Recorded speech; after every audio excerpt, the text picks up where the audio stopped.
económica adversa que vive nuestra gente, sobre todo la gente del campo, pues es conocido que Zacatecas ha expulsado por falta de oportunidades a muchos zacatecanos. Más de la mitad de la población que ahora estamos acá reside en los Estados Unidos. Y además, claro que muchos con profesión, con posibilidades de crecimiento y de desarrollo, pues han aprovechado las ventajas que pueda tener para gente preparada la Unión Americana. Y también por ese motivo, pues mucha gente se va en busca de nuevos horizontes de estudio, de preparación o de, incluso el desarrollo empresarial de zacatecanos en Estados Unidos ha sido muy exitoso. Y sin duda la economía zacatecana se ha visto beneficiado con el trabajo y la solidaridad de los zacatecanos que le envían las remesas a sus familias acá a Zacatecas, pero que además una afortunada decisión desde tiempos de Genaro Borrego como gobernador hizo que se iniciara aquí un programa que ya se ha ido conociendo en el país, que inició como 2x1, luego 3x1, y luego el actual presidente López Obrador lo desapareció, como muchas cosas que está quitándonos a los mexicanos, que yo espero algún día pronto regrese. Y en este tema de recibir el apoyo económico de los zacatecanos para participar en obras comunitarias, pues Zacatecas ha sido punta de lanza. Ha habido otros estados que han avanzado fuerte también en esto, pero yo debo decir que paralelo al tema del apoyo económico de los paisanos, algo que luego no se valora lo suficiente es otro tipo de programas, otro tipo de apoyos que son sumamente valiosos y que no se pueden monetizar, no se pueden contabilizar en términos económicos, pero solo, por ejemplo, menciono el programa Corazón de Plata, que ha permitido que cientos, miles ya de zacatecanos puedan reunirse con sus padres, con sus mayores. Yo he presenciado un par de eventos donde por medio del programa Corazón de Plata se reúnen padres con sus hijos que tienen más de 20 años sin verlos. Es sumamente emotivo, es algo que no hay muchas palabras para describir, de veras, se enchina la piel, como se dice. Conocen a sus nietos, muchos de ellos ya nacidos en Estados Unidos y que nunca han tenido la fortuna de verlos personalmente. Afortunadamente ya se conocen ahora por este tipo de posibilidades que nos da la tecnología, pero no hay como el contacto personal que muchos de ellos han logrado y que los señores, las señoras tienen como uno de sus máximos deseos porque pues ya se sienten mayores de edad y saben que no es fácil que se puedan reunir con su familia. Entonces les digo, este programa de Corazón de Plata es extraordinario, es emotivo, es enternecedor, de mucho compromiso. Entonces, créanme que a los zacatecanos nos tiene muy orgullosos todo el trabajo de nuestros paisanos en los Estados Unidos y nos tiene convencidos de que debemos de generar programas y espacios de comunicación, de convivencia, de crecimiento juntos, porque los zacatecanos que están en Estados Unidos deben de saber que esta sigue siendo su casa y que el día que quieran o puedan o se vean obligados, tienen que volver a su casa y deben de ser recibidos de buena manera, algo que es muy difícil, por cierto.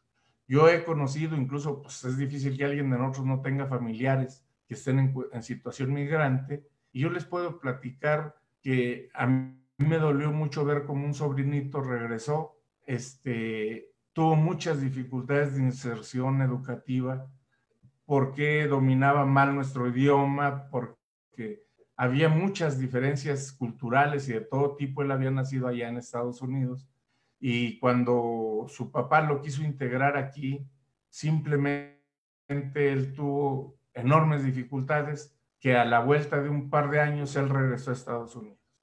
Porque es un jovencito que ya prácticamente está acercándose a la adultez cuando llega acá y su inserción acá en la cultura mexicana, con todo y el cariño que tengan y las buenas intenciones, no es fácil. Entonces les digo, es una situación muy compleja compleja que requiere el compromiso y la solidaridad de los gobiernos, pero también de todos nosotros, ¿verdad? Es un tema de veras muy emotivo para los zacatecanos y qué bueno, Laura, Mareri, que tuvieron la iniciativa de promoverlo, porque siempre nos viene bien una reflexión de los especialistas como los que hoy nos estarán dando su expertise para tener una perspectiva distinta. Nosotros tenemos estados hermanos en este tipo de compromiso de tarea como Michoacán, como Durango, mismo Veracruz ha crecido enormemente, Puebla, pues casi no hay un estado del país que no tenga un enorme vínculo con sus migrantes. Entonces, créanme que estoy convencido que es uno de los temas que más nos interesan a los zacatecanos y estoy seguro que a todos los mexicanos. Pues bienvenidos todos y esperemos sea de mucho provecho este conversatorio.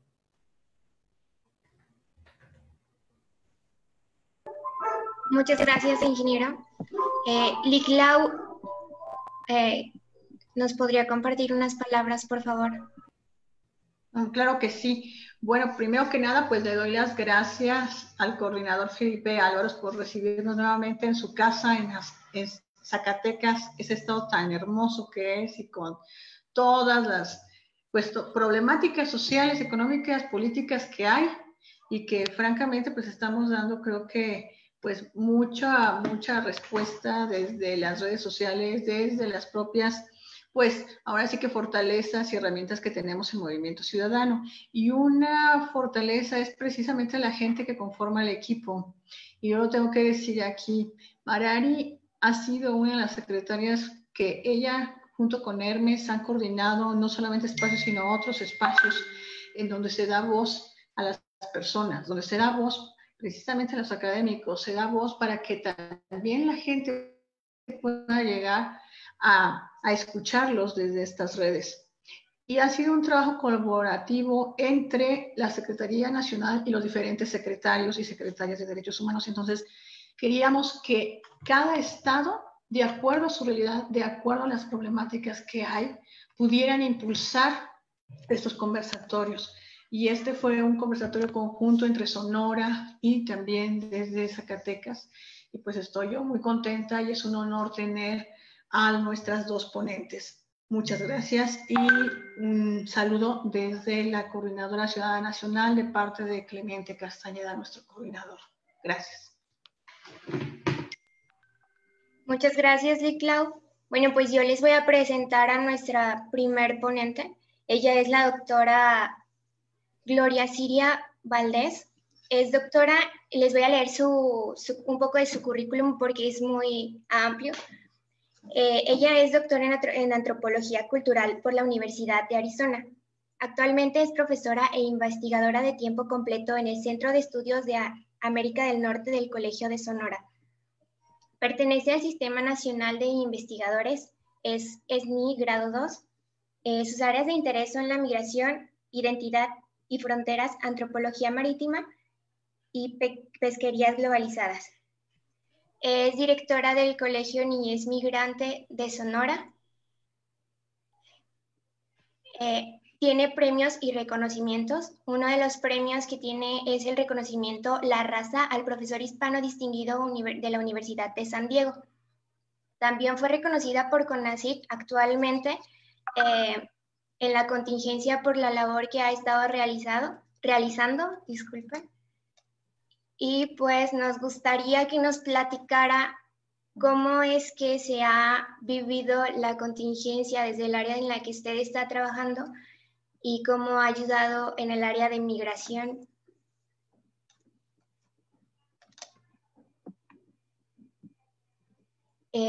Gracias.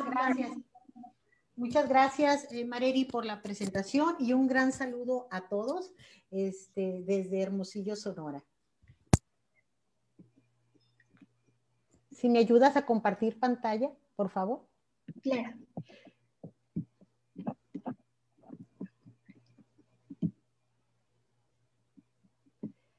Les iré comentando que su servidora coordina el Seminario Niñez Migrante desde hace 12 años. Este seminario nació con el objetivo de visibilizar, difundir la participación de niños, niñas y adolescentes en la migración internacional. Tanto el origen, el tránsito, el retorno y la circularidad.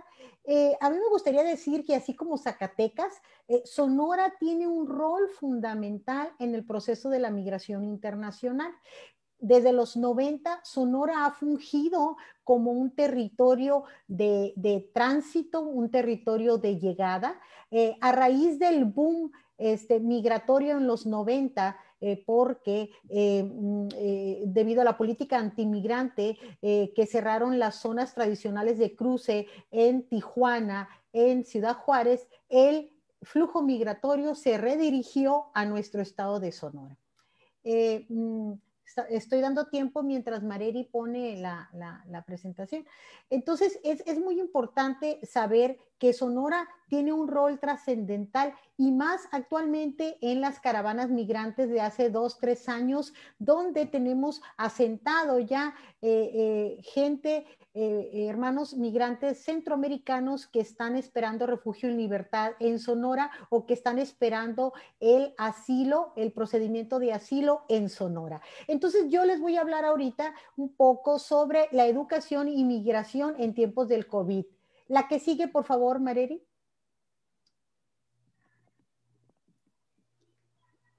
Gracias.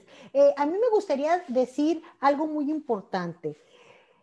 Dentro del flujo de la migración internacional, el grupo más vulnerable, sin duda alguna, son los niños, niñas y adolescentes migrantes. A mí también me gustaría decir que la carencia de una política migratoria transversal, horizontal, en favor de la comunidad migrante en tránsito, tanto migrantes internos como de otros países, no es nuevo. Esta carencia de política pública no es nueva, eso data desde hace muchos años, ¿verdad? ¿Y qué es lo que pasa? Lo que pasa que con la contingencia del COVID-19, esa carencia de una política pública en pro del migrante se visibiliza más, se agudiza más, especialmente en la población más vulnerables.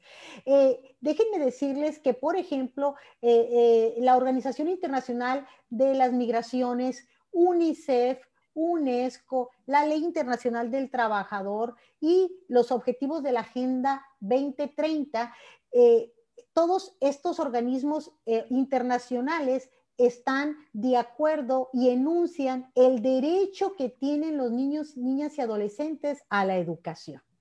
Ese derecho entra dentro de los objetivos del derecho superior que tienen los niños, niñas a nivel internacional. Pero ¿qué es lo que pasa en México y en otros países latinoamericanos? Ese derecho a la educación del niño, de la niña o del adolescente, independientemente de su condición migratoria, no se cumple. La SEP, por otra parte, la Secretaría de Educación Pública aquí en México, establece, si gustas pasar la otra, Mareri, por favor, establece en estas normas específicas de control escolar relativas a la inscripción, reinscripción, acreditación, promoción y regularización y certificación de la educación básica. Un título muy largo, por cierto, ¿verdad? Difícil de asimilar. Establece que todo niño, niña o adolescente proveniente de Estados Unidos o del extranjero tiene derecho a la educación. Estas normas están colgadas en internet y son públicas desde el 2015. Estas normas establecen que todo director de escuela tiene la obligación de recibir a todos los niños, niñas y adolescentes migrantes provenientes del extranjero, independientemente de su condición migratoria. Traiga papeles o no traiga papeles, traiga acta de nacimiento o no traiga acta de nacimiento, traiga CUR, ¿verdad? O no traiga. Sin embargo, este derecho no se está cumpliendo a cabalidad, como ahorita nos los comentó el secretario aquí de Movimiento Ciudadano del estado de Zacatecas con lo que le pasó a su sobrino. Esta situación también en Sonora es presente. La que sigue, por favor. Sí, entonces, yo quiero decirles que a nivel nacional esto es una problemática. Colegas en otras partes de la República como Morelia, Zacatecas, Michoacán, Baja California y Sonora, coincidimos que esta es una problemática muy importante. Coincidimos que aproximadamente en la actualidad hay 1 millón de niños, niñas y adolescentes provenientes de Estados Unidos. ¿Sí? Que debido a diversas razones, política antimigrante, deportación, reunificación familiar o porque voluntariamente, entre comillas, tuvieron que regresarse, llegan estos niños, niñas y adolescentes a México y pasan dificultades para inscribirse en la escuela. Sí, estas investigaciones coinciden con las que tenemos aquí en Sonora, de que los niños pasan, en el mejor de los casos, si son recibidos en las aulas, pasan a ser invisibles porque las maestras o los maestros en aula no se dan cuenta que no entienden español, no se dan cuenta que no participan en las clases porque no entienden lo que se les está diciendo, etcétera, etcétera. Pasan, como dice el colega Víctor Zúñiga, invisibles en las aulas mexicanas. ¿Sí? Nuestros primeros hallazgos en Sonora coinciden con todos los hallazgos a nivel nacional.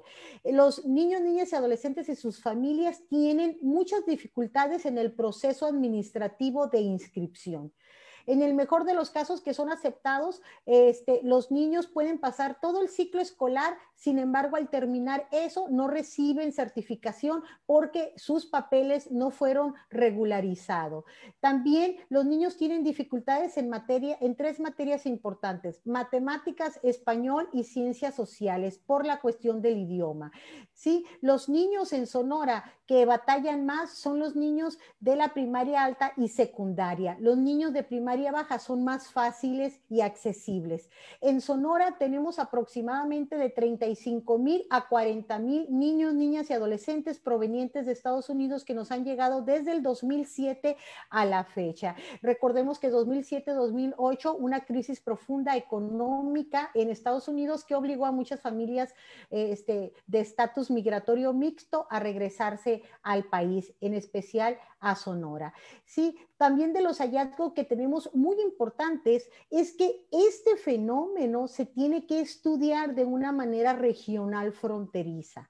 Aunque hay comunes denominadores en Chihuahua, en Baja California y en otros estados fronterizos, las particularidades históricas, geográficas que tiene Sonora con el estado al sur de Estados Unidos, que es Arizona, lo hacen único. Hemos detectado en nuestros hallazgos que el 85% de los niños, niñas y adolescentes retornados, sus familias son originarias de Sonora.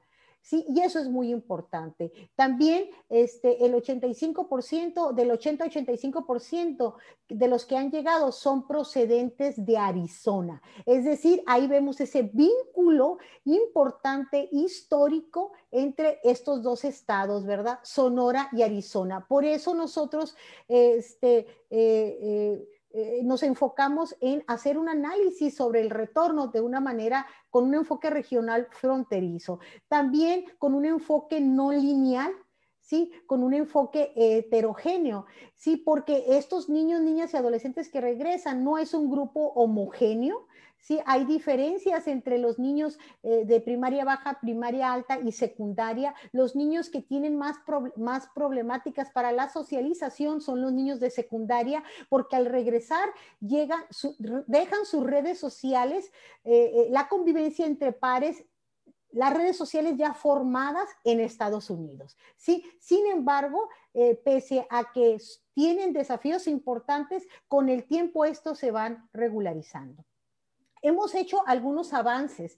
A raíz de toda esta situación, el Seminario Niñez Migrante del Colegio de Sonora ha creado ciertos programas para atender a esta población. La que sigue, por favor, Mareri. ¿Sí? ¿Qué estamos haciendo aquí en Sonora? La que sigue. Aquí en Sonora hemos estado visibilizando la presencia de niños, niñas y adolescentes migrantes en tránsito, en retorno. Hemos tenido algunos eventos internacionales que han concluido con estos libros que con gusto les haremos llegar a quien esté interesado. Adelante, desde el 2010 ya son 10 años, ¿verdad? La que sigue, también contamos en el Seminario Niñez Migrante con un programa de asesorías escolares gratuitas. Este programa nació en noviembre 18 del 2018. ¿Cuál es el objetivo? Ante la carencia de un programa que transite a los niños que llegan de Estados Unidos a la nueva escuela en México, aquí en Sonora, a la que llegan, el Seminario Niñez Migrante tuvo la idea de abrir un programa de asesorías escolares gratuitas donde se invita gratuitamente a los niños, niñas y adolescentes migrantes que hayan llegado procedentes de Estados Unidos, se invita a que asistan. Ahí contratamos a un maestro de español y una maestra un maestro de matemáticas y una maestra de español a que transite a los niños a la escuela donde están llegando a través de actividades lúdicas, actividades escolares transversales. Hemos así avanzado con muchos de los niños que han llegado procedentes de Estados Unidos. ¿Cómo los encontramos o cómo los invitamos? Bueno, nuestros estudios previos en la temática han hecho que tengamos toda una lista de contactos por nuestras visitas a las escuelas en el sur, en el centro, en el este y en el oeste de Hermosillo, una lista de contactos de escuelas donde hay presencia de niños, niñas y adolescentes migrantes. Para ello, a través del contacto con la Secretaría de Educación y Cultura, sí hemos dado un seguimiento. Esas listas son aproximadas porque generalmente no son, el sistema de la SEC no es retroalimentado y tenemos que estar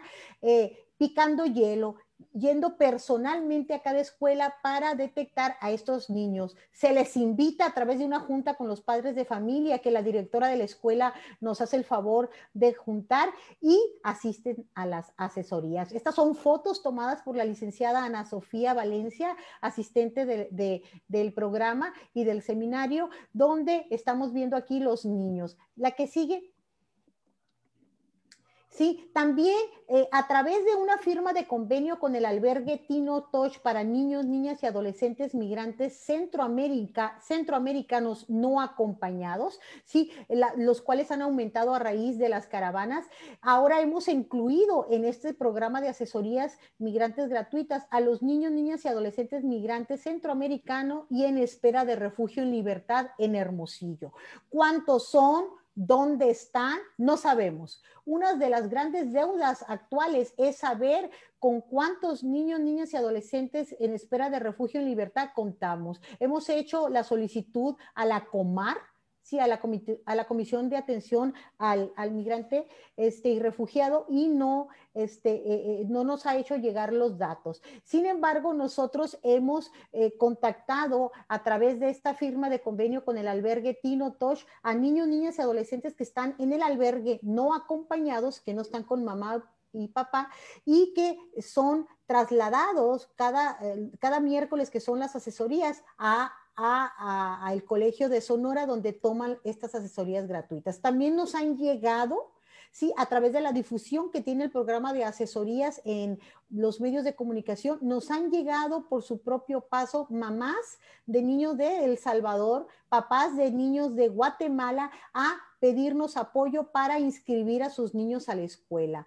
Tenemos 4 casos de 2 niños salvadoreños y 2 niñas de Guatemala que su primer contacto educativo fue el programa de asesorías escolares. Tenían 6, 7 meses en Hermosillo, Sonora, y no habían pisado escuela sonorense, porque en el Instituto Nacional de Migración, aquí, Delegación Sonora, les dijeron que no tenían derecho hasta que su trámite de refugio terminara. Cosa más falsa. Todos los niños, niñas y adolescentes tienen derecho de ir a la escuela independientemente de su condición migratoria. La que sigue, por favor. Así es que esto es, aquí está la maestra de español con ejemplos de los niños tomando nota. La que sigue, Marel. ¿sí? Durante la contingencia, ¿cómo esto afectó? Bueno, afectó a todos. La escuela cerrada, los trámites ante la Secretaría de Educación y Cultura cerrados, ¿sí? Esto no solamente afectó a los niños, niñas y adolescentes migrantes en Sonora, sino a todos los niños de todas partes del mundo. Sin embargo, la población todavía más vulnerable son estos niños porque se presentan varios desafíos. Algunos de ellos estaban en trámite de regular su situación escolar, lo cual está parado y causó todavía más incertidumbre de la que tienen. Otros niños también que son procedentes de otras partes de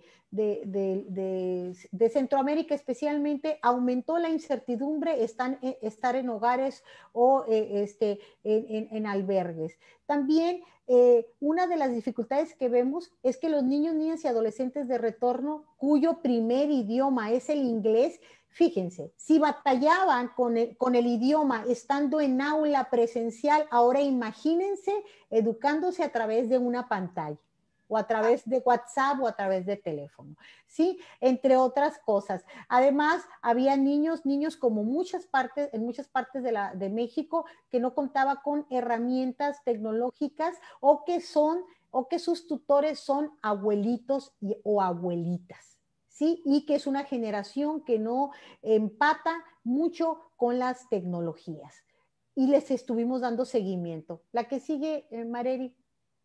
Entonces, todo ello trae retos a todo mundo, incluso a nosotros los investigadores. Entonces, nosotros tuvimos que crear estrategias creativas para mantener en contacto con la familia y con los niños, niñas y adolescentes migrantes, tanto de retorno como en espera de refugio. La que sigue. Y esto es lo que hemos estado haciendo a través de los grupos de WhatsApp, a través de grabar cápsulas como las que ven ahí. Así felicitamos el Día del Niño, el Día del Maestro, hemos festejado los cumpleaños a través de WhatsApp, etcétera. La que sigue. También hemos creado este programa que se llama Cuéntaselo. Es un programa donde invitamos a colegas de Estados Unidos y colegas aquí en México a que se videograbaran leyendo un cuento que tenga una moraleja, un cuento de 3 a 5 minutos. Esos cuentos se fueron transmitidos a los niños a través del chat de WhatsApp y también los mandamos a todos los albergues con niños, niñas y adolescentes centroamericanos o en espera de refugio que tenemos contacto para que se lo transmitieran. Todo esto está colgado en las redes del Seminario Niñez Migrante. La que sigue. ¿Sí? Tenemos muchas áreas para avanzar y con esto termino. Sí, necesitamos avanzar y qué bueno que está aquí la licenciada Laura Hernández, ¿verdad? Sobre que es un tema muy importante, ¿verdad? Necesitamos avanzar en un diagnóstico de cuántos niños, niñas y adolescentes retornados y en espera de refugio y asilo tenemos en Sonora y yo diría que en toda la República Mexicana. ¿Cuántos son? ¿Dónde están? No sabemos. No saben qué están haciendo. Sí, no hay estadísticas al respecto. Como académicos y como gobierno hemos fallado en saber cuántos niños, niñas, adolescentes retornados. Sí, ¿por qué hemos fallado? Porque díganme, algunos de ustedes que viaja a Estados Unidos y regresa con su carro, alguien en la acá en México o acá, les pregunta, ¿de dónde vienes? ¿A dónde vas? No. ¿No? Y muchos de los niños que han regresado con sus familias o parte de sus familias a Sonora han regresado así, en su propio carro o en carro de sus abuelos y al llegar aquí, pues pasa a ser otro número más. No hay unas estadísticas. Hemos fallado, ¿verdad? Sí. ¿Cuántos niños, niñas y adolescentes en espera de refugio hay aquí en Sonora? No sabemos tampoco. No sabemos por qué ese registro se lleva en la Ciudad de México. ¿Sí? Si tú entras a la página de Comar, ahí hay los que solicitaron refugio en Tabasco, Veracruz, Chiapas. todos los demás estados se registran en la Ciudad de México, está centralizado, no sabemos. Otro desafío, necesitamos un programa transversal entre la Secretaría de Educación Pública y el Instituto Nacional de Migración para difundir los derechos de los niños, niñas y adolescentes migrantes. Esas normas que les presenté ahorita se necesitan transmitir a los servidores públicos de la oficina del INM en Sonora y sugiero en todas partes de la República Mexicana para que ellos sepan que deben de transmitirle a las familias que solicitan refugio procedentes de otros países que sus niños, independientemente que el trámite está empezado o no empezado o que no ha acabado, tienen derecho a ir a la escuela. ¿Sí? Esa transversalidad es necesaria. También necesitamos una campaña fuerte de difusión para dar a conocer estas normas específicas relativas a la inscripción y acreditación, las normas que les acabo de presentar. Es decir, en febrero, en agosto o antes del verano, se requiere que con nuestros impuestos, ¿verdad?, la Secretaría de Educación Pública anuncie y transmita por la radio, por la televisión. ¡Hey, tú, migrante que estás en tránsito o que estás solicitando refugio aquí en México, tus hijos tienen derecho a ir a la escuela. Aquí está este teléfono, contáctate por esta manera. Porque en el caso de Sonora, sí, uno de los requisitos para inscribirse ahora por la contingencia fue hacerlo en línea y la primera pregunta es tu CURP. Un migrante centroamericano no tiene CURP. Se puede sacar un CURP en internet, necesitamos orientar a esas personas. ¿Sí? Por último, también hay varias cosas a nivel estatal. ¿Sí? Necesitamos nosotros aquí en Sonora revisar y actualizar acorde a las nuevas necesidades migratorias el estado de la Ley de Protección y Apoyo a Migrantes, la Ley PAM, conocida por algunos de nosotros, los migrólogos, como una ley muerta, pues habría que revivirla. Esta ley fue emitida el 2007 y hay preguntas como, ¿está esta ley acorde a las nuevas necesidades del presente migratorio sonorense? ¿Sí? Es importante. Es importante que se incluya en esta ley a los migrantes en espera de refugio y asilo que tenemos aquí en Sonora. ¿Sí? También esta ley establece 3 figuras: el Consejo Estatal de Atención a Migrantes, la Oficina de Atención al Migrante y el Registro Estatal de Migrantes. ¿Qué ha pasado con estos órganos? ¿Sí? ¿Cuáles han sido sus logros? ¿Están actualmente trabajando? ¿Cuál es su patrimonio y estructura? Las normas que los rigen, así como sus derechos y obligaciones, son vigentes ante estas nuevas necesidades migratorias del Estado. Y por último, incorporar el tema migratorio en la Comisión Sonora Arizona. La comisión acaba de cumplir 70 años. Y no tenemos dentro de sus comités ningún comité que hable sobre migración o dedicado a migración, pese que Sonora desde los 90 tiene un rol trascendental en el proceso de la migración, de tránsito, de retorno y en espera de refugio en libertad. La última, Mareri, y los invito a todos los presentes a navegar cuando tengan oportunidad en las redes del Seminario Niñez Migrante, en Facebook, en Instagram, en la página web del proyecto temático y en el blog. Estamos muy contentos de estar aquí. Me encantaría estar en Zacatecas y poder compartir todo lo que hacemos aquí en el Seminario Niñez Migrante. Muchas gracias y esperaré las preguntas. Gracias a usted, doctora. Un placer. Bueno, ahorita que habla de preguntas, les quiero decir a todos que después de la ponencia de la doctora Magdalena Rivera estaremos haciendo un blog de preguntas. Si gustan ir dejándonos sus preguntas en el chat, después las estarán respondiendo. Ahora me gustaría presentarles a la doctora Maggie Rivera y leerles un poquito de su vida. Ella es hija de un ex trabajador agrícola migrante bracero, creció en Woodstock, Chicago, Illinois y ha sido defensora de los derechos humanos desde los 16 años. Ha sido miembro de la Liga de Ciudadanos Latinoamericanos Unidos, directora estatal de LULAC, Illinois, directora ejecutiva del Consejo de Migrantes de Illinois Obtuvo su licenciatura en la Universidad Nacional Louis Chicago en Ciencias del Comportamiento. Luego pasó a completar todos los requisitos curriculares para la maestría en Psicología Clínica de la misma universidad. En 2007 obtuvo una maestría en Administración de Empresas por la Universidad de Webster. Y en 2018 se graduó de Phoenix AZ vía NUPS, Universidad Pedagógica Nacional de Zacatecas, México, donde obtuvo un doctorado internacional en educación. Actualmente está cursando una maestría en Administración Pública en la Universidad Aurora, Illinois. Doctora, nos gustaría que nos platicara qué fue lo que la llevó a defender los derechos humanos desde tan chiquita y por qué en el área de migración. Y cómo es que ha estado trabajando LULAC ahorita durante la contingencia desde el lugar donde usted se encuentra, que usted está del otro lado. Entonces sería muy interesante ver cómo está trabajando el mismo tema desde Estados Unidos.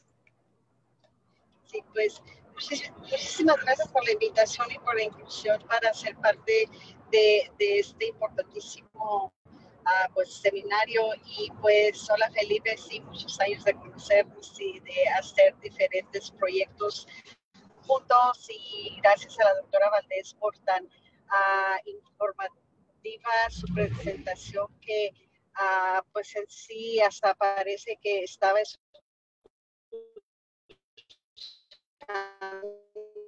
la misma historia de hemos estado. Esa ha sido nuestra historia aquí como inmigrantes, como esas familias que por muchos años atrás migramos por cuestiones de trabajo y buscando mejor vida por acá en este país.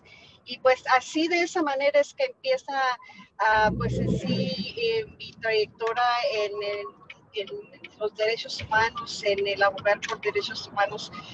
Como dijo en la presentación, soy hija de un bracero. Mi padre, que en paz descanse, vino a este país bajo ese programa. En ese tiempo este era un programa que fue un convenio entre los Estados Unidos y México, con el fin de traer mano de obra durante la Segunda Guerra Mundial, que aquí en los Estados Unidos se necesitaba. Entonces México accedió por decir,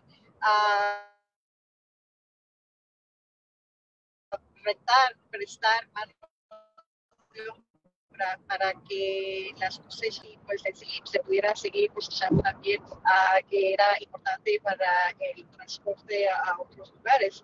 Y así inicia nuestra historia como mexicanos aquí en los Estados Unidos. Claro que por muchos años hemos sido parte de este país, ya que en un momento histórico, pues estas eran nuestras tierras natales.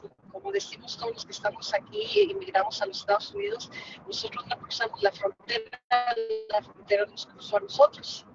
Y pues desde entonces tenemos la lucha contra los derechos humanos. También tenemos algunas leyes que nuestros ancestores se aseguraron de dejarnos para que nos protegieran en generaciones futuras, como es la ley del Tratado Hidalgo, que garantiza educación a todos los mexicanos en este país, y no solamente los mexicanos, para todos, pero también todos los migrantes que llegamos a hacer de este país nuestro hogar. ¿Y cómo es que empieza mi involucramiento en el derecho de los migrantes? Como les comentaba, nosotros fuimos familias que llegamos aquí a trabajar en los campos, en las cosechas. Entonces, a una muy temprana edad, yo me di cuenta que en los campos en donde trabajaban las familias, los señores que venían aquí sin sus familias y las dejaban en México, tenían muy maltrato, abusaban mucho de sus derechos, los trabajaban sin tener consideración de ellos, ni siquiera para que ellos tuvieran lo adecuado para una vida digna. Y entonces, pues a mí no no me parecía que eso era correcto. Y gracias que Dios me puso en mi camino a la que hoy es mi mejor amiga y va aquí conmigo, Esperanza, que precisamente que andamos por acá en los campos, como pueden ver, que nos tocó venir hoy aquí a pues, hacer lo que hacemos y que por muchos años hemos hecho, defender los derechos de los campesinos. Empezamos nosotros, desde muy jóvenes, a aliarnos a la causa de César Chávez. Fuimos discípulas de César Chávez, nos dio la dicha también de poder haber hecho varias diferentes marchas y manifestaciones al lado de César Chávez, el no es boxeador, sino César Chávez, el campesino, el defensor de los campesinos. Él nos enseñó cómo deberíamos nosotros de involucrarnos de una manera pacífica, de una manera en la cual exigiéramos, pero con una manera de poder obtener resultados. Y gracias a eso, pues empezamos la lucha de defender la causa de los campesinos. Entonces, aquí es donde quiero también definir un poquito lo que es la diferencia entre los migrantes y los inmigrantes, que este es un término que no es lo mismo, no es intercambiable tampoco. Los migrantes para propósitos aquí en los Estados Unidos se refiere a las familias que migran de estado a estado a venir a trabajar durante las cosechas, durante las temporadas de cuando se siembra o cuando se levanta la cosecha. Después de que se termina eso, pues las familias se regresan a sus estados de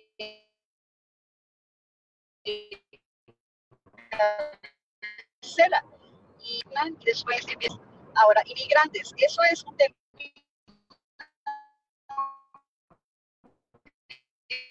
que hemos empezado a conocer, digamos, se unió un poquito más en lo que hoy lo conocemos en las décadas de los 80, cuando se dio una amnistía a nivel nacional a todas esas personas que estaban en este país indocumentados.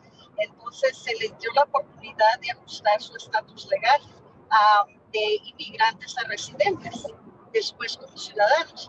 Entonces, ese término se refiere más a personas que vienen de otros países, que vienen en sí sin los documentos apropiados y se establecen aquí en los Estados Unidos. Entonces, es un poquito diferente en la manera en que se manifiestan en sí los derechos humanos de las personas que son tanto migrantes como son inmigrantes. Entonces, hay mucha la diferencia porque los migrantes son esas familias que son ciudadanas de los Estados Unidos y los inmigrantes son las personas que vienen de otros estados, de otros países.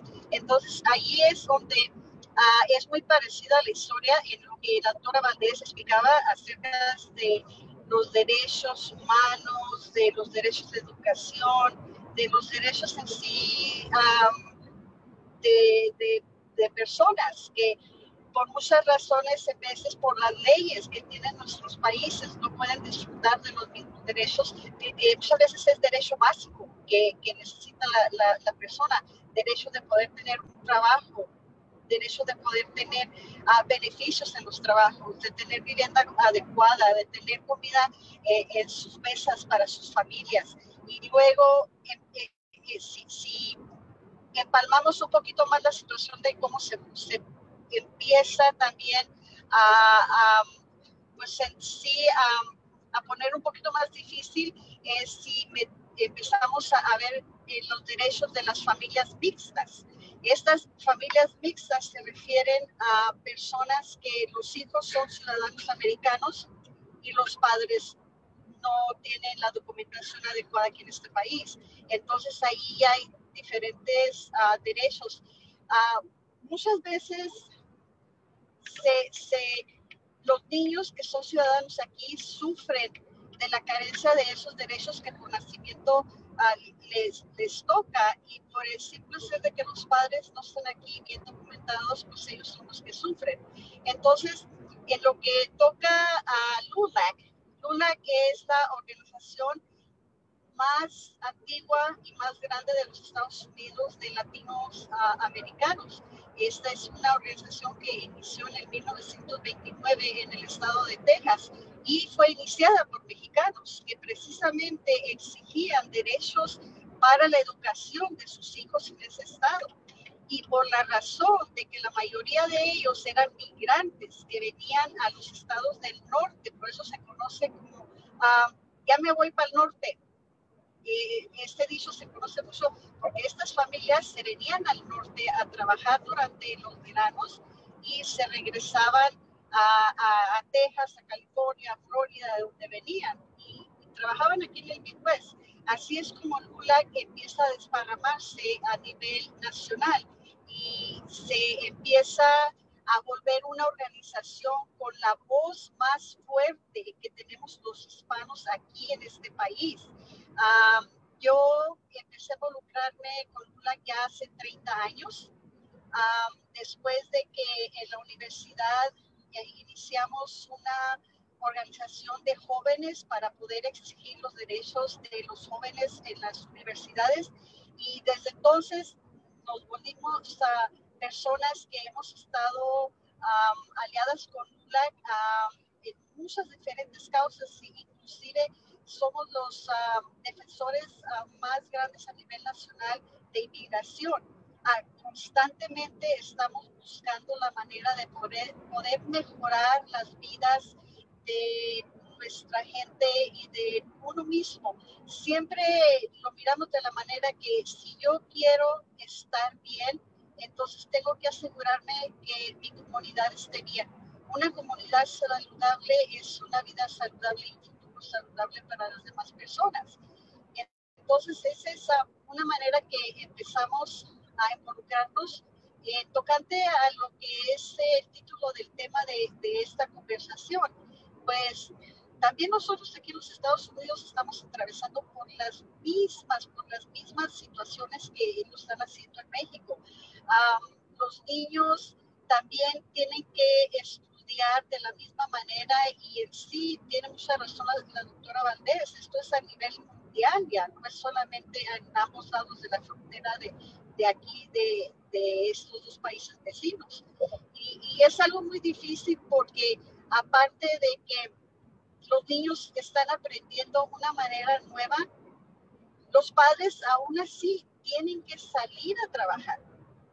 Ellos son la mayoría de nosotros los latinos somos trabajadores esenciales, y no solamente en los campos, en los restaurantes, en los hoteles, pero en los hospitales, como doctores, como enfermeras, como hasta los que limpian las salas de operación. O sea que la mayoría de nosotros los latinos somos trabajadores esenciales. ¿Y qué es lo que pasa? Que como no hay ahorita ningún tipo de cuidado para los niños, esos niños se quedan solos.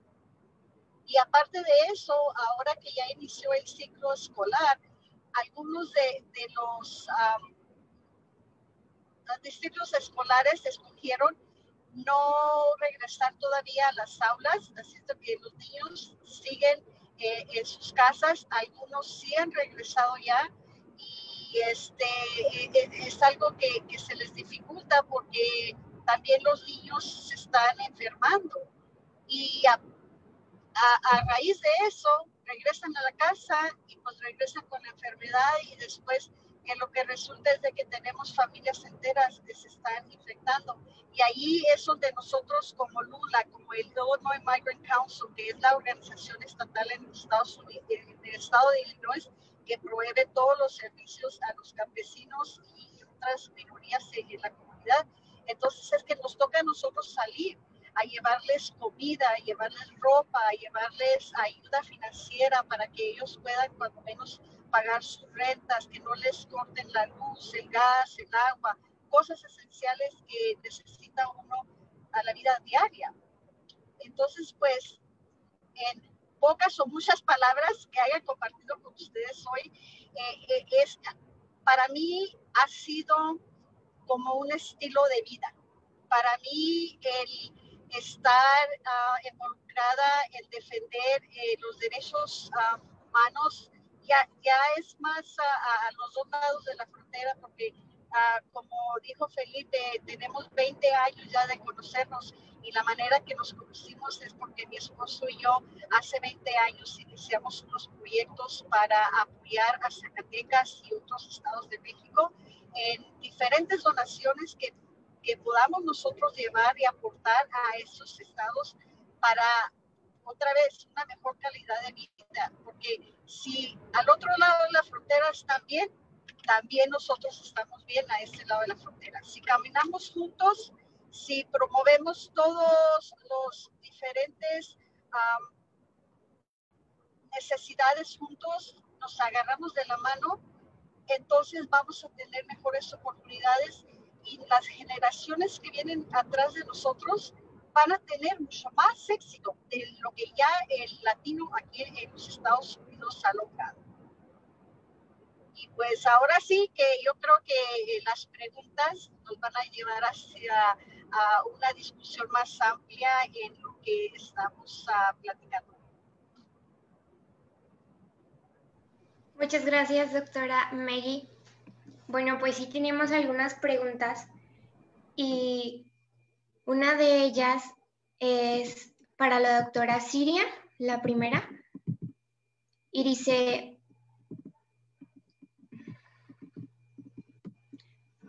¿cómo puede una persona tramitar su CURP? ¿Cómo pueden hacer ese trámite sin ser nacidos en México y sin estar registrados en algún registro civil del país?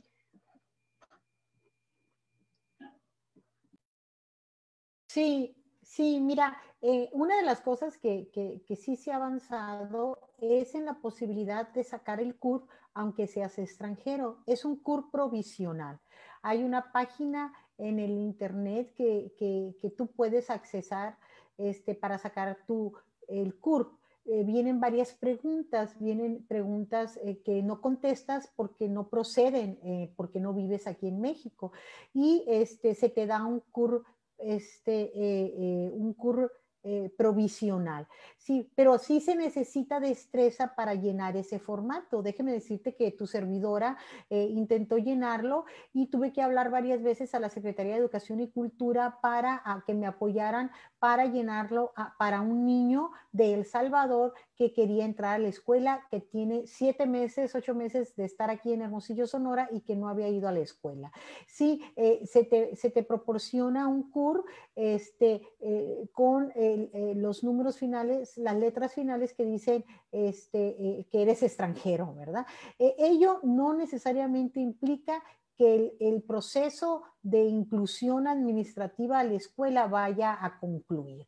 ¿Sí? Sin embargo, fue una salida, una medida para que los niños pudieran ingresar. Aquí el asunto es que si no tienes la asesoría adecuada, si no sabes de esta información, por ejemplo, ya ves, la pregunta misma habla de que esta persona que pregunta no sabía la información, ¿verdad? Entonces, si no sabemos, yo tampoco la sabía, si no que había posibilidad de sacar un CURP, aunque fueses de Honduras, Guatemala, Haití, etcétera. Si no la sabemos, entonces, ¿cómo lo vamos a hacer? Entonces, es necesario la transversalidad y la horizontalidad en la promoción y difusión de todas estas situaciones por parte de la Secretaría de Educación Pública y quien corresponda para que todos accedan. Hay una gran deficiencia de información y también de retroalimentación por parte de las autoridades entre autoridades mismas, ¿verdad? Entonces es necesario que exista ello para poder avanzar. Sí, es necesario crear espacios para concientizar a las personas. Tenemos otra pregunta. Esta es para la doctora Maggie Rivera. Y preguntan, ¿qué está haciendo LULAC por los niños que están enjaulados en la frontera? Pues miren, estamos haciendo mucho trabajo. Estamos abogando diariamente por ellos. Lo que están haciendo no es justo, es un atropello, es criminal. Hemos hecho manifestaciones, inclusive hicimos una manifestación ahí en donde están los niños que nuestro presidente nacional ahorita casi fue atropellado por camiones de mismos de ahí de inmigración. A diario estamos poniendo exigencias en la Casa Blanca porque tenemos el privilegio de poder tener acceso directo a la Casa Blanca. Estamos diariamente promoviendo que se haga justicia para esos niños, inclusive ahorita que estamos ya muy propensos a las elecciones del presidente ahora el 3 de octubre, del 3 de noviembre, estamos circulando y pidiéndole a la gente que vote por un presidente que vaya a hacer que se haga justicia con esos niños.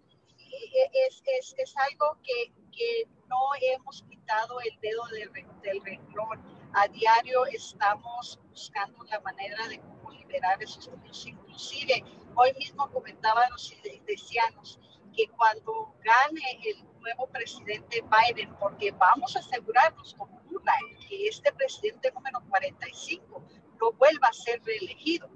Y lo primero que vamos a exigir al nuevo presidente es de que el día después de que se inaugure, que haga justicia para esos niños y que los una con sus familias. Así es de que eso es lo que estamos haciendo. Muy bien, muchas gracias. Bueno, pues la licenciada Laura, ¿quiere comentarnos algo? Gracias, pero creo que había por ahí otras preguntas primero del chat. Me gustaría que primero terminaran las preguntas del chat. Hay ahí, por ejemplo, quieren saber el nombre de la página. Hay algunas otras y después ya tomo la palabra. Creo que faltaba por ahí alguna. ¿El nombre de la página se refieren al nombre de la página para tramitar la CURP? Así es, ahorita mismo le estoy pidiendo a la licenciada Ana Sofía Valencia, colabora con nosotros en el Seminario Niñez Migrante, que escriba ahí para todos, ella está también aquí en la transmisión, la página en internet para todos aquellos interesados de cómo sacar el CURP. ¿Les parece? Muy bien, muchísimas gracias. Por nada, a sus órdenes. Tenemos otra pregunta. ¿Cómo se atienden? Esta pregunta es para la doctora Meggy Rivera y es ¿cómo se atienden los derechos culturales de los niños inmigrantes? También para la doctora Siria. Sobre todo al lado de Estados Unidos, los niños que llegan a una nueva realidad tienen el derecho de saber acerca de su cultura, sus tradiciones y las raíces mexicanas de su origen. ¿Existe algún programa que atienda eso? Desde luego que sí. Son programas que como LULAC, como el Illinois Migrant Council, hemos a través de los años inculcado. Inclusive uno de los programas que teníamos ya hace unos años atrás fue el intercambio cultural de maestros, donde venían de Zacatecas y les enseñaban acerca de artesanía, de bailables, de folclórico, de la historia. Exclusivamente era para eso, para poder no solamente recordarle a los niños su cultura, pero para esos niños que ya son de segundas, terceras, cuartas generaciones aquí en los Estados Unidos, de pues enseñarles cuál es la cultura de ellos. Es algo que tomamos muy a pecho nosotros aquí en los Estados Unidos porque es muy importante para nosotros como mexicanos saber nuestra cultura y asegurarnos que nuestros hijos en generaciones lleven esa cultura muy cerca a su corazón. Muy bien, muchas gracias. Sí, a mí me gustaría decir algo, Marevi. Esta pregunta es muy importante. Esta pregunta es muy importante porque ahorita estamos viendo un retorno de norte a sur. Sí, entonces vamos a cambiar la pregunta para acá. También los niños, niñas y adolescentes que llegan a Sonora, ¿me escuchan? ¿Sí? Sí. Sí, muchos de ellos nacidos en Estados Unidos, muchos de ellos hijos de familias mixtas, muchos de ellos fueron llevados desde muy chiquitos y se criaron allá en Estados Unidos. Entonces, la pregunta es, parafraseando un poco lo que dijo la persona antes, ¿hay programas culturales para que los niños que llegan a México, nacidos en Estados Unidos, sigan aprendiendo, conociendo y practicando su cultura en Estados Unidos, la cultura que ellos están dejando en Estados Unidos? Eso es, ahora, lo que estamos viviendo ahorita las personas interesadas en el tema migratorio es algo profundamente novedoso. Estamos viendo el movimiento de norte a sur, el traslado de culturas, hábitos, costumbres, tradiciones, ahora de norte a sur. Es por ello que en el programa de asesorías escolares del Seminario Niñez Migrante tenemos varias cosas. ¿Sí? Festejamos el Día de la Bandera estadounidense, festejamos las fechas de Veterans Day, Patrick's Day, etcétera, etcétera. Pero algo todavía más elaborado es el festejo de Día de Acción de Gracias. El tercer jueves del mes de noviembre, el Colegio de Sonora se abre gratuitamente y ofrece la cena típica de Acción de Gracias, pavo, macaroni and cheese, pan piqué y todo ese tipo de cosas riquísimas, donde los invitados especiales son los niños, niñas y adolescentes y los padres de familia. Imagínate 150, 180 personas en el Colegio de Sonora, no sé, Hermes le ha tocado estar, creo, es una pachanga, ¿sí? Combinamos sabores, tradiciones, culturas. Sí, aparte, no solamente es eso, es la cultura regional y los aspectos sociales, culturales, políticos de la región. Les hablamos a los niños de la tragedia de la guardería ABC, les hablamos a los niños de por qué se celebra el 2 de octubre, no se olvida, que viene reciente, los desaparecidos de Ayotzinapa, aparte ni se diga la independencia, el Día de la Bandera, etcétera. Lo que les quiero decir es que lo que estamos tratando de hacer ahora es que los niños que vienen de allá, nacidos allá y que nunca habían pisado suelo mexicano, sigan preservando dentro de lo que se puede su cultura estadounidense, ¿verdad? Por eso las asesorías también son bilingües en inglés. Que no pase, Maggie, lo que pasa cuando los niños van de México a Estados Unidos, que pierden el español por la política antimigrante y el cese de los programas del aprendizaje del español. Entonces, esto es un ejemplo de que se puede hacer mucho con poco. El programa de asesorías escolares en un centro de investigación como es el Colegio de Sonora es único a nivel México, ¿verdad? Y ojalá pues desde el estado de Sonora y en otras partes, ¿verdad? Gracias. Gracias a usted. Bueno, pues nos dejaron aquí el link para consultar la CURP. También nos dejó la doctora Maggie sus ligas de internet para que las sigamos. Y queríamos ver si podría también la asistente de la doctora Siria ponernos aquí sus ligas de las páginas para poder seguirlas también. Y nos preguntan para la doctora Maggie, ¿existe sinergia de colaboración de los clubes zacatecanos unidos en Illinois hacia LULAC? Sí, sí existen. Desde ya hace varios años hemos enlazado las dos organizaciones en la manera de que colaboramos unos con nosotros en diferentes proyectos, en diferentes eventos. A menudo trabajamos con Lisbeth, que es la representante migrante a nivel nacional, pero es de aquí de Chicago. Trabajamos con diferentes personas en diferentes áreas, dependiendo de los proyectos que ellos estén elaborando. Entonces, si hay oportunidad, de que LULAC pueda participar. Entonces, lo hacemos con ellos, no solamente con Zacatecas, lo hacemos con Michoacán, con Jalisco, con el Estado de México, con Chihuahua, mi estado natal, Oaxaca. Entonces, somos una organización a nivel nacional que también, inclusive, parece ser que la organización es LULAC en el estado de Texas, también más en Dallas, hacen proyectos directamente con Zacatecas también. Muy bien, muchas gracias. Tenemos una pregunta, o nos gustaría que nos platicara la doctora Siria una estrategia para evitar el racismo.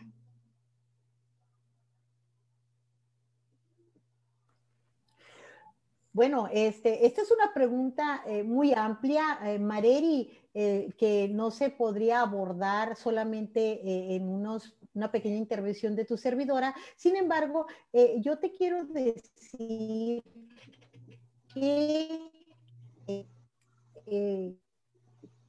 tendríamos que educar en el contexto histórico, político y cultural, en donde el racismo en México y en otras partes del mundo, pero voy a hablar en México, lo que conozco más, se ha creado. Es decir, el racismo no aparece de repente, ¿verdad? Sí tiene el contexto histórico, social y cultural en nuestro país. Si a ello le agregas la idiosincrasia regionalista, ¿verdad?, de cada área de la República Mexicana, aumenta todavía más. Es importante que nosotros, en términos educativos, tanto en casa, sí, podamos hablar con nuestros hijos de qué manera estas actitudes racistas han sido históricamente reproducidas en las instituciones mexicanas. Háblese la iglesia, la escuela, ¿sí?, y otras. Cómo a través de nuestras prácticas diarias en casa somos reproductores conscientes o inconscientemente de ese racismo. Desde la señora que te pregunta, oye, sí, ¿qué tal tu nuera? Sí, prietita pero buena gente, ¿verdad? Sí, gordita pero buena gente. Es decir, el asunto de nuestro color de piel, el asunto de los ojos azules, el asunto de los ojos verdes, etcétera, etcétera, es un asunto que tiene que ver con la historia de colonización, ¿sí?, con la historia de discriminación y racismo que ha habido en todo México, ¿verdad? Y que lamentablemente no ha habido una política pública para combatirlo. Si me hablas en términos más locales, más prácticos, y es lo que estamos haciendo nosotros en el Seminario Niñez Migrante en esa transversalidad, es educando a través de historias y a través de relatos y a través de conceptos muy básicos a los niños, niñas y adolescentes, ¿sí? ¿Cuál es la percepción que tenemos del otro? La validez igualitaria de las personas y el respeto que tenemos las personas mutuamente, ¿verdad? Creo yo que la educación sería la base fundamental, ¿verdad? Y en casa, empezando en casa. Es lo que podría decirte por el momento. Muchas gracias. Si me permiten, quisiera yo añadir un poquito también a lo que dijo la doctora Valdés. Y tiene mucha razón. El racismo, uno no nace como humano siendo racista. El racismo se aprende y se aprende en casa. Muchas veces se manifiesta más y se pone más intenso ya cuando salen los niños a las escuelas, porque ya vienen con esa idea de que son diferentes, pero llegan hasta cierta edad en donde si ellos no ven eso en casa, jamás van a sentir ellos que hay diferencias en lo que es el color, el tamaño, como todo lo que contribuye al racismo. Así es de que sí, yo estoy muy de acuerdo con todo lo que dijo la doctora y que si nosotros en casa siempre inculcamos que no debería uno de enfocarse en diferencias, sino aceptar a uno al otro tal y como somos, que somos diferentes y la diferencia contribuye a una cultura más rica. Claro que sí. Muchas gracias. Tenemos aquí una propuesta de un chico, es para la doctora Maggie, y él nos cuenta aquí que tiene una obra de teatro infantil que muestra la riqueza de la cultura mexicana a los niños hijos de inmigrantes. Le gustaría a él saber a dónde puede dirigirse para presentarle su proyecto. Pues aquí conmigo. Te cuento que hay en Zacatecas la Academia de Ballet Carla Parga. Fueron una academia que a través de nosotros logramos traerlos a que ellas presentaran su tipo de baile, pero en una manera cultural, en una manera mexicana, y la llevamos a Las Vegas, a Nueva York y a Chicago. Así es de que si estás interesado, yo estaría más que contenta en escuchar tu proyecto y en ayudarte a que se vuelva realidad. Muchas gracias. Bueno, pues ya estaremos ahí relacionándolos y ahora sí le cedo la palabra a la licenciada Laura Hernández. Gracias. Bueno, ha sido de verdad muy enriquecedor todo lo que nos han dicho las dos ponentes y además muy esperanzador también, porque a pesar de todas estas circunstancias se están haciendo cosas, se están avanzando y desde la academia y desde la sociedad civil. Yo tengo dos preguntas que además me causan bastante inquietud. Sí, respecto a la propuesta que usted nos estaba diciendo, doctora Gloria, sobre la ley que hay que hacerla que no deje de estar muerta y la transversalidad y que funcione entre las secretarías, estoy completamente de acuerdo. Pero quería preguntarles a las dos si saben sobre esta iniciativa, que seguramente sí, que conocen muchísimo de ello y cómo está actualmente, si es que todavía funciona algo. La iniciativa para el fortalecimiento de la institucionalidad de los programas sociales y que hay una específicamente para migración y que está por parte de USAID, está una organización que se llama Transparencia Mexicana y también por parte del PNUD, pero que 2018 pues no ha recibido nada de dinero, no tiene ningún recurso y quería ver ustedes qué sabían sobre esta parte y también sobre las organizaciones que están trabajando con población migrante. Creo que son ustedes las únicas que están trabajando con niños, porque lo hablábamos Hermes y yo, que no se está hablando precisamente de los niños. Y son fundamental. La educación es fundamental. Sin Fronteras, IAP, ustedes han tenido contacto con ellos están haciendo algo al respecto, o como todas las organizaciones, pues no se dan abasto, obviamente. Servicio Jesuita de Migrantes en México también. Y pues la red de casas del migrante. Ustedes me podrían, por favor, compartir cuál ha sido su experiencia de esto, cómo está funcionando este programa y cómo se están ustedes interrelacionando con las otras organizaciones que les menciono. Por favor.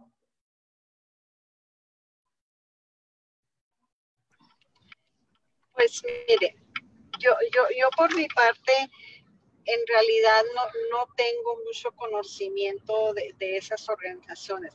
Sí conozco quiénes son esas organizaciones por la razón de que de vez en cuando se comunican con nosotros para pedir apoyo para poder trasladar a algún niño ciudadano que esté estancado en la frontera.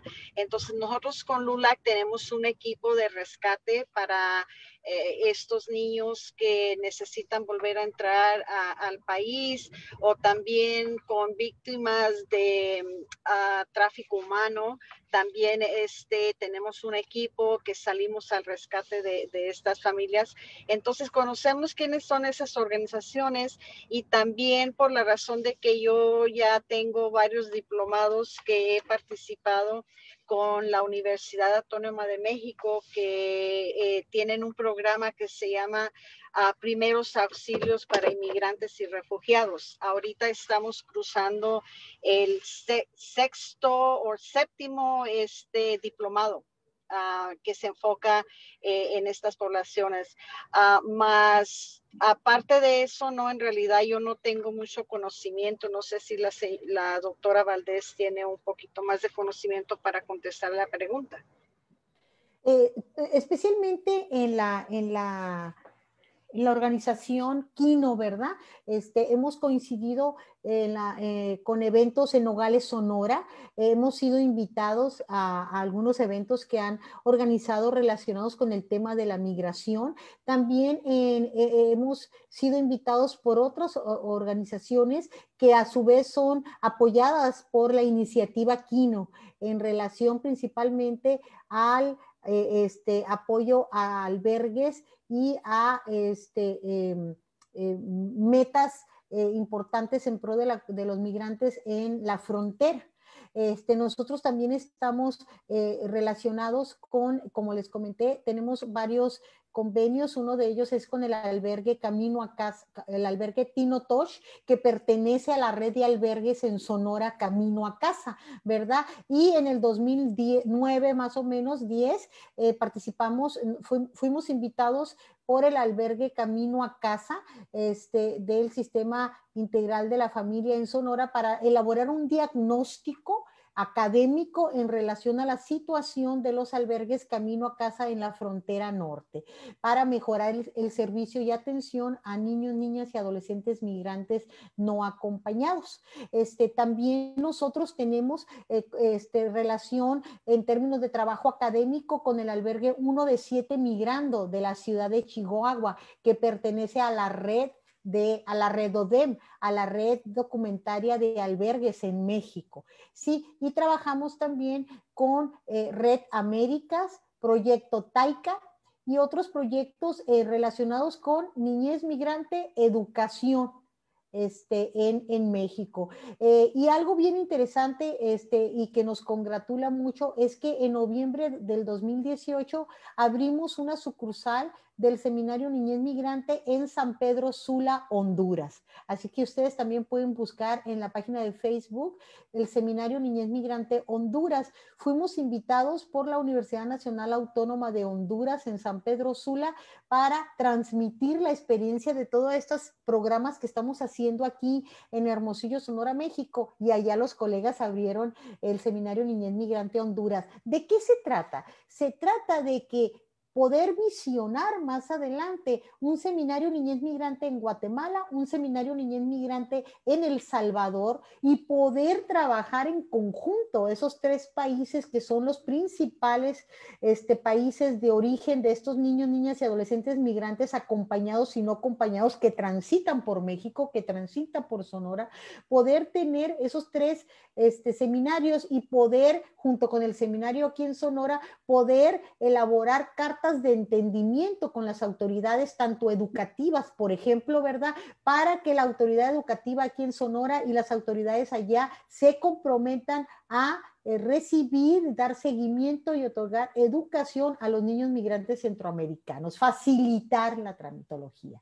Es un trabajo que llevamos de 12 años, no es fácil, pero afortunadamente estamos logrando muchas cosas importantes, ¿verdad? El Seminario Niñez Migrante de Honduras, por ejemplo, el año pasado vino el subcoordinador, el colega doctor Mario Alexander Cabrera Duarte, y trajo, por ejemplo, una dote de libros de primaria básica, primaria y secundaria de Honduras para donarlos al albergue Tino Tosh, donde hay niños, niñas y adolescentes migrantes no acompañados que fueron colocados ahí a través de la Procuraduría de Atención a la Niñez, niños que estaban migrando en tránsito no acompañados aquí por Sonora, y los colocamos ahí como un espacio pedagógico para que los niños, mientras son repatriados a su lugar de origen o a lo mejor se quedan ahí porque solicitan refugio, puedan leer algo de su país. ¿sí? También estamos preparando una especie de libro con los juegos tradicionales de Honduras, ¿sí? Para que puedan ser representados y jugados aquí en el albergue Tino Tosh. Entonces, son cosas que nosotros estamos tratando de hacer para que de alguna manera esta estancia de los niños, niñas y adolescentes centroamericanos en el albergue sea lo más ligera posible y esté en contacto con sus orígenes, ¿verdad? Etcétera, etcétera, ¿verdad? Aparte de esos juegos tradicionales, también se está elaborando por parte del Seminario Niñez Migrante Honduras una grabación de todas las canciones tradicionales de Honduras, de juegos, etcétera, ¿verdad? Para donarlos acá al albergue. Entonces, esas son las maneras que podemos hacer y por supuesto con la buena disposición, imagínate la transversalidad, con una ley revivida, con una ley que esté anotado ahí y reconozca migrantes en refugio, migrantes de retorno, etcétera, sí, se puede hacer una transversalidad con la Secretaría de Educación y Cultura para que haya una representatividad y para que exista todo el apoyo incondicional administrativo para la aceptación de estos niños centroamericanos, ¿sí? Y allá en Honduras, apoyado también por el ministro de Educación. Es lo que queremos hacer, ¿verdad? Entonces, sí se puede hacer mucho, ¿eh? Pues muchísimas gracias y yo espero que podamos tener mayores conversaciones con ustedes dos, con Gloria, con la doctora Maggi, con la doctora Gloria, porque es muy importante para poder hacer llegar esto a quienes están tomando las decisiones y a los que están haciendo las propuestas legislativas y de reforma para poder hacer esta integración de estas propuestas que me parecen fundamentales. Pues muchas gracias, Margarit, te dejo la palabra. Muchas gracias a nuestras dos ponentes por acompañarnos. Nos gustaría que Hermes, que sin él nada de esto hubiera sido posible, nos diera su conclusión. ¿Qué es lo que tú concluyes de esto?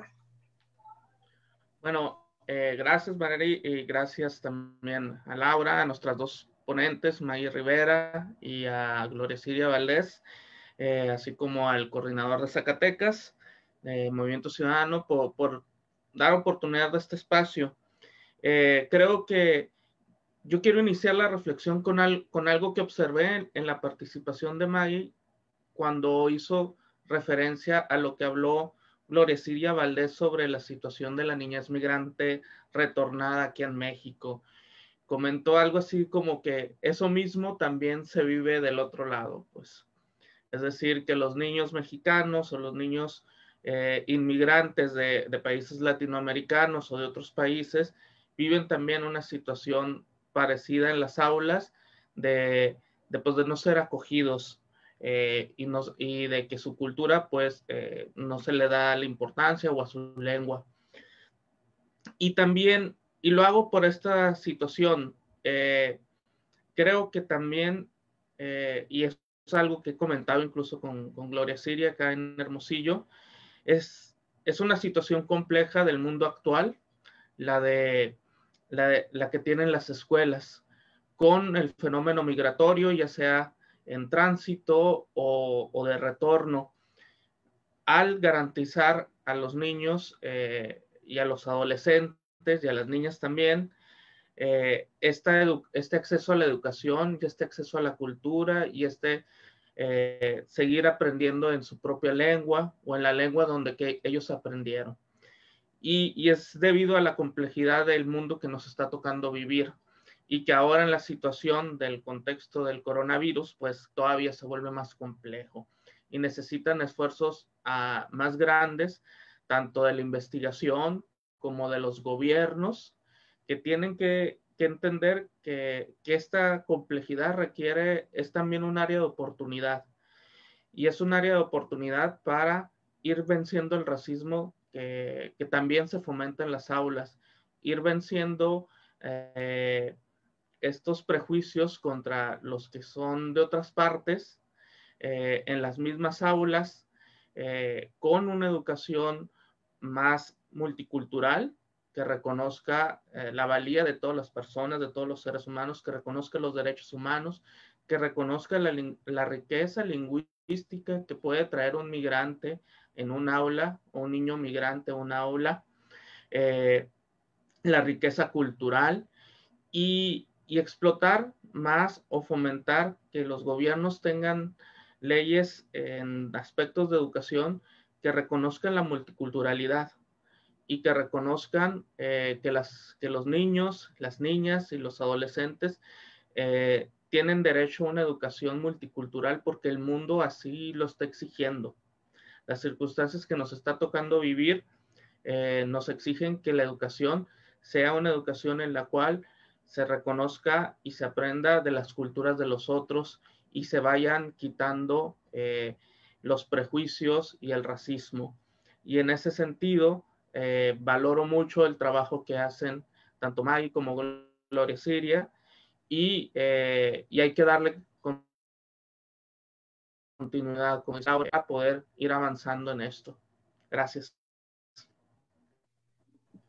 Claro que sí, trabajando de la mano, concientizando a las personas y usando el espacio en el que nosotros estamos para poder difundir todos estos derechos que le corresponden a nuestros migrantes e inmigrantes, para que no sean atropellados, pues, para que sepan a dónde acudir cada vez que lo necesiten y poder tener acceso a la educación, a una vida digna, aún estando fuera de su lugar de origen, es muy importante y estamos aquí. Zacatecas, Sonora está para ayudarles a difundir toda esta información que es muy valiosa. Pues yo agradezco a las dos ponentes, a Hermes, a la licenciada Laura y a todo el equipo de Derechos Humanos en Movimiento por hacer estos conversatorios posibles. Espero puedan acompañarnos en todos los demás. Y le dejo la palabra a la licenciada Laura para que nos despida. Pero pues yo voy a retomar como esta parte que dice Hermes, que me parece que es el mejor cierre que se puede dar a este conversatorio. Que necesitamos reconocer la riqueza cultural de las y los migrantes, de las niñas y niños migrantes, y que los gobiernos reconozcan no solamente la multiculturalidad, sino que hagan una educación multicultural, porque solamente mediante la educación podremos terminar con la discriminación y el racismo para poder avanzar en este país, y más en estos momentos. Pues ahora sí que y doy las gracias nuevamente al coordinador Felipe Álvarez. Este es uno de los primeros, creo que son, no me atrevería a decir que es el primero, pero sí es uno de los primeros que estamos haciendo sobre migración. Y esta es la migración que está pasando. Estos son los problemas que están pasando y estamos viendo la perspectiva del norte, de Zacatecas, de Sonora. Tenemos que ver también lo que está pasando en el sur, que ya en Sonora ya han avanzado con este gran acuerdo, convenio con Honduras, qué está pasando en la península, qué está pasando también en Chiapas, qué está pasando en Tabasco y el sur, porque es uno de los países más grandes de América Latina, después de Brasil y Argentina, pues es México. Entonces tenemos que seguir avanzando. Y siendo las 7:40, pues voy por concluir este conversatorio. Les agradezco a todos los asistentes para que sigamos investigando y no seamos cómplices de esta discriminación y de este racismo y de la exclusión hacia los migrantes. No seamos cómplices, que nos tratemos al otro igual que queremos que nos traten a nosotras y a nosotros. Yo hasta ahí lo dejaría. Gracias. Hasta luego.